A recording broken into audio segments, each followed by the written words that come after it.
the upstream side of Glenbourne Dam, and it's obvious that it's holding little water, about 12% of its capacity in fact. But even if sufficient rain does fall in the catchment area to fill the dam, detailed analyses show that the storage capacity, even added to the Glennies Creek Dam, won't be enough to keep the Hunter flowing by 1987. Last year, when the country was at its driest, the state government announced it would raise the wall of Glenbourne Dam to treble its storage capacity. But now the emotion of that drought has subsided, there's a risk that the need for a bigger dam may be pushed aside. We're going to take more out of the system than there is. The board has sought advice from both federal and state governments as to what the funding prospects for this dam are, and we've had no response. The Hunter Development Board believes the Glenbourne project, currently worth some $40 million, must be included in the next budget. And the board will meet the Treasurer and the Minister for Industrial Development next week to put the case. These are the figures. By 1987, Liddell and Bayswater will use more water than there is in the system now. Liddell and Bayswater alone. Then to keep the river flowing to Maitland and then to the sea, to run the coal mines and to keep the towns in water along the way requires an additional twice that amount. And irrigation adds another 1.5 times that amount. So by 1987, you're looking at about 4.5 times the amount of water that's already in the system now. The only way that we can get that water is by doing two things. One is praying for rain, and the other is having a big dam like the enlarged Glenbourne Dam to catch the water when it comes down the river.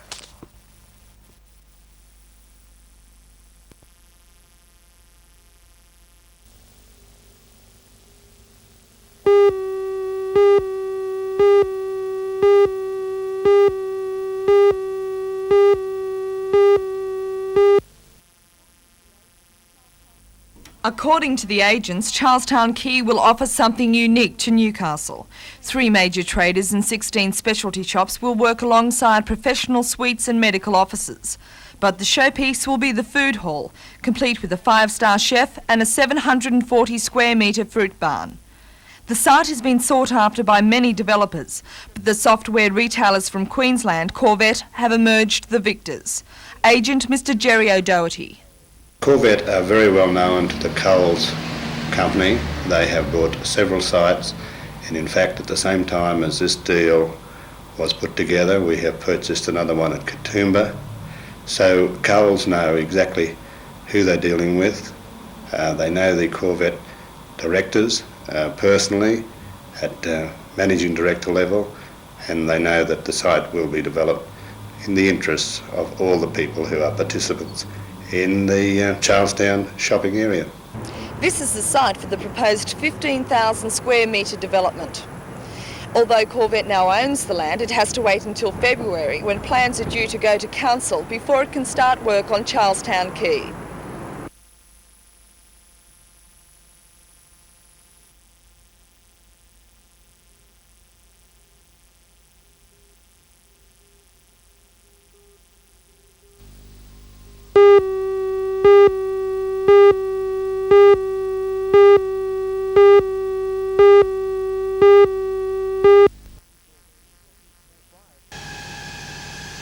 The fire started just before 3 o'clock this morning. 6 units were called to the 2-storey timber and iron warehouse, which was well alight. At times, the flames leapt 30 metres into the air. One fireman suffered smoke inhalation and is now recovering. The upstairs section of the building was occupied by university students from Hong Kong. They now have nowhere to stay and all their belongings are lost. Investigators moved in to probe the cause for the blaze, which is thought to have started in the switchboard. Later, it was discovered that an adjoining rear shed containing cylinders of methyl bromide was affected by the heat and some were leaking. The gas is poisonous if absorbed, and the area has been cordoned off until the leak has been repaired.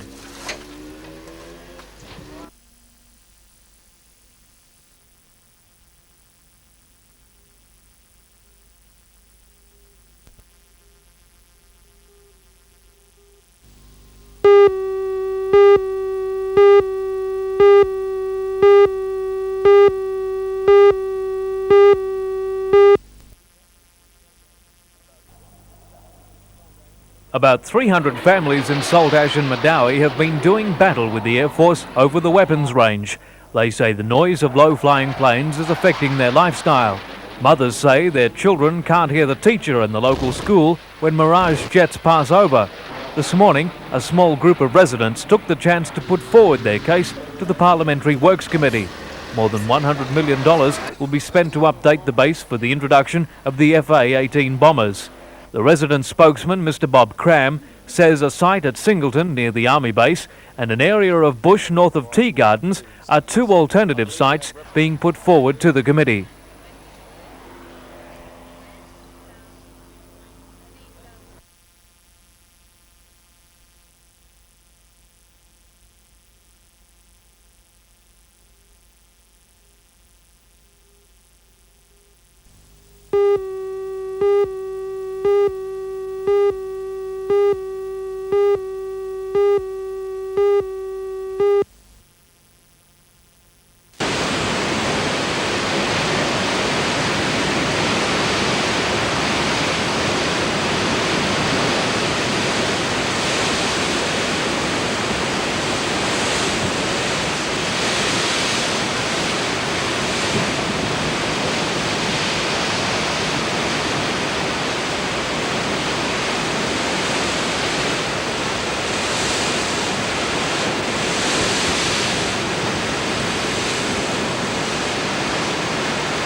The fire was first noticed just before 3 o'clock this morning.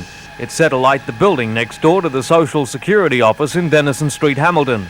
At the peak of the blaze, the flames were leaping 30 metres into the air. One fireman suffered serious smoke inhalation. He was treated by ambulancemen and taken to Royal Newcastle Hospital. Crews were at risk as the timber structure looked like collapsing further. The huge water cannon was called in to get on top of the fire. It's now just after 4 o'clock in the morning. The fire's been out of control for almost an hour, but now it looks as if the firemen are winning the battle. The downstairs area of this Denison Street factory was used by the Marlin Furniture Store to repair furniture. The upstairs area was the home of 5 university students from Asia. It looks as if they've lost almost everything. Within 2 minutes, it's all filled with smoke, and the light went out, and we came up in the darkness. Were you able to save any of your belongings? I saved my letterbox. And that's all? That's all. Are you insured? No. So you have nothing and no place to stay? No place. What about your university books? No, nothing's left. The students from Hong Kong, all aged 21, have been in Australia since September. A fifth member of the house is visiting friends in Sydney. Later this morning, investigators moved in to probe the cause for the blaze. It's thought to have started at the switchboard. It was discovered that an adjoining rear shed containing cylinders of methyl bromide was affected by the heat and some cylinders were leaking. The gas is poisonous if absorbed and the area has been cordoned off until the leaking containers are repaired.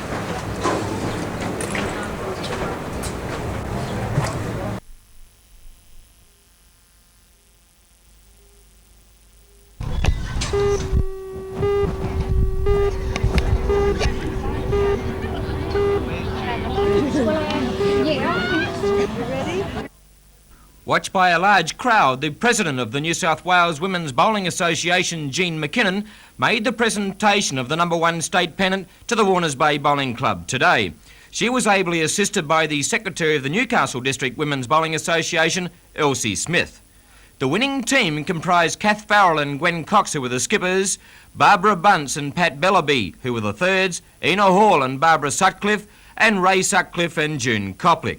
It was certainly a great achievement by the Warners Bay Women's State #1 pennant team to win the state title when they defeated Ryde in Sydney at the Cheltenham Greens.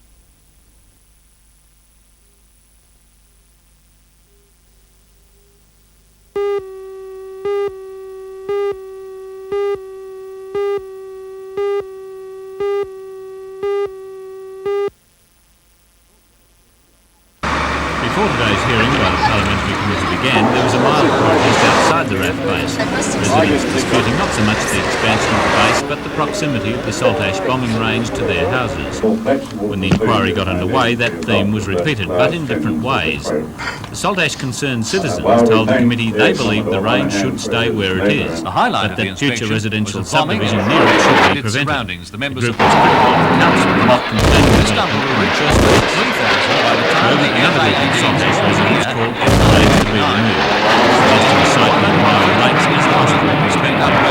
The residents listed noise and the risk of aircraft crashes as reasons for the range's removal. The group pointed out that the village of Salt Ash was in existence long before the RAF base, but unquestionably from the committee also had to admit that the majority of development at Salt Ash has occurred since 1975.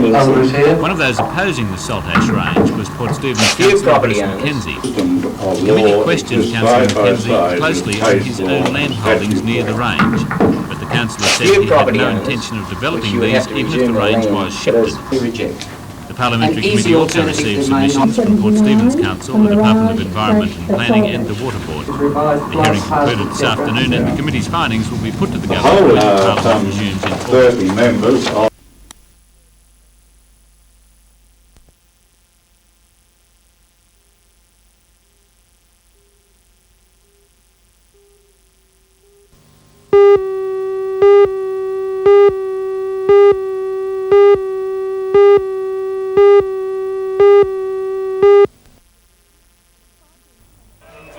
Despite the inclement weather, 2 of the 4 events went ahead as scheduled.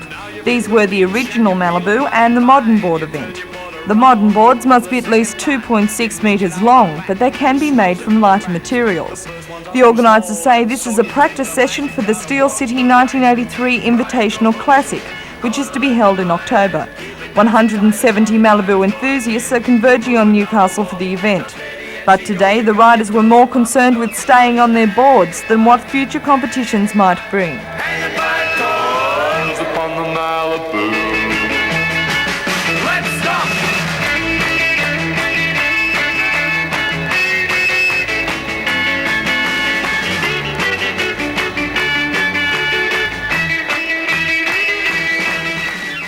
The winners of today's events were Ian Johnson for the original Malibu and Steve Butterworth in the modern board section.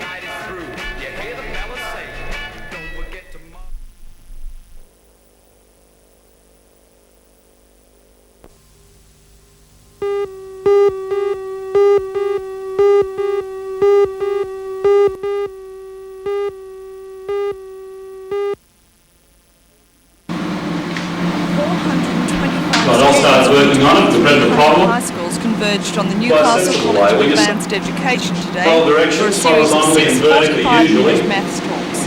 This is the 4th maths day held at the college, and this year the response was so great an additional day had to be set aside to fit everybody in. The talks were mostly revisional, but they also examined in detail particular topics. Mr. Bill Galvin, a maths lecturer at UCLE, says the mathematics syllabus is a constantly changing field. Things are constantly changing in terms of curriculum committees. They're changing content of syllabuses quite often. The most recent changes have been in the 2-unit Maths in Society course and in the 4-unit course, where a number of new topics are being dealt with, and we've been looking at some of those today.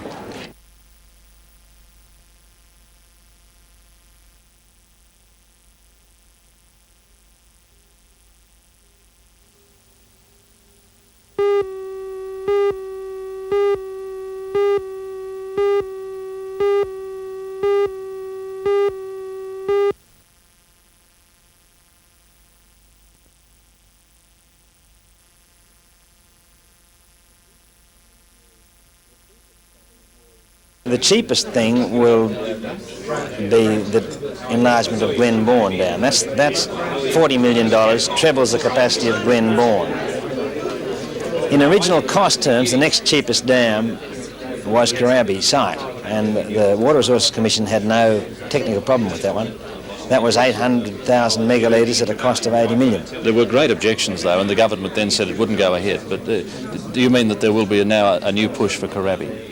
I wouldn't say a push is necessarily the right term. The logical project after Glenbourne may be the augmentation of the Barnard scheme, because stage 1 of the Barnard scheme can deliver 20,000 megalitres a year. If you get the enlarged Glenbourne Dam wall in, stage 1 is capable of delivering 45,000 megalitres a year. So that's probably the next step. But it does mean that the Corabi issue should be re-examined. Another person invited to today's Development Board meeting, Mr Bill Smith of the National Aboriginal Conference, says a dam at Corabi must not be allowed if it affects his ancestors' relics. But when you're talking about heritage, where you're going to flood an area, well, you've heard about the Franklin River issue and what happened there, and we've been sitting very closely and tightly on that, and here locally, more so than ever.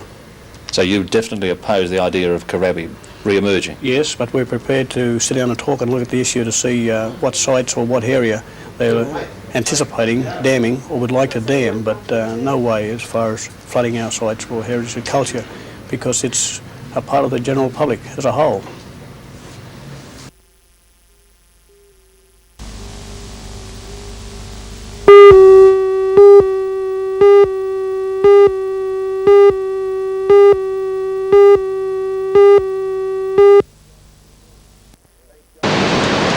Thanks, John. Good morning. Well, rainy start to the day. Looks like it's going to be with us for most of the day. Showery conditions, that is. Around the beaches this morning. Small waves, northerly winds. Not too good a day coming up for the board riders. The swell's coming in from the north this morning. Waves quite small, around 1 metre at the open beaches in town. The wind at the moment's almost non-existent. Expecting it to come up from the northwest and then turn northeast during the day. Conditions should improve gradually through the morning, although at this stage the tide's rather low.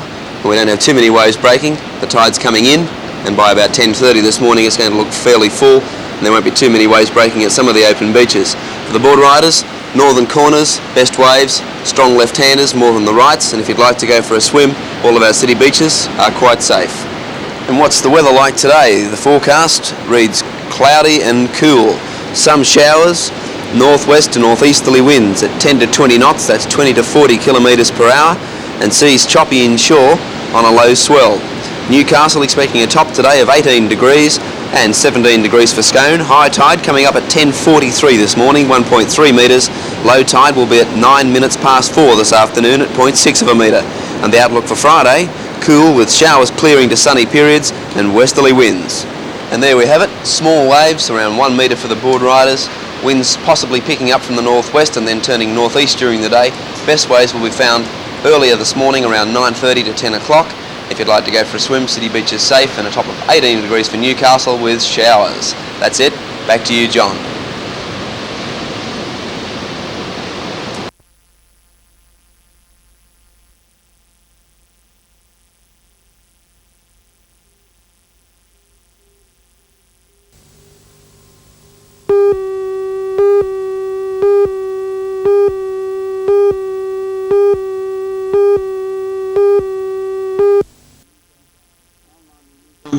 I'm on the New South Wales Championship Committee, and we've endeavoured to promote the Open Men's Championship for New South Wales, because it's been downgraded over the last few years with the advent of SEL and the National Basketball League. So we've attempted to get the 8 best teams in New South Wales in over one weekend in a playoff situation, which we hope to be able to promote. And I'm sure it will be some really good basketball, because, as I say, the 4 New South Wales NBL teams put up against the 4 SEL teams. The NBL season has been over now for 3 or 4 weeks. How hard is it for you as a coach to keep the Newcastle Kern Falcons up for this particular championship? Well, it has been difficult, and I would imagine it's been the same for the other NBL sides and the SEL sides as well. Originally, the NBL was set, the finals of the NBL was set maybe 1 or 2 weeks later than what happened, and we had scheduled the event to take place only a fortnight after, which would have made it a lot easier. But now with a month's layoff, we've been training normally twice a week, the best we can after the letdown from the NBL, but without games it's been difficult. Mike Johnson, in or out? Mike, I just received a phone call from Mike, and the Australian youth squad officials have released him for the weekend, and I'm just right now endeavouring to get him back here for Friday.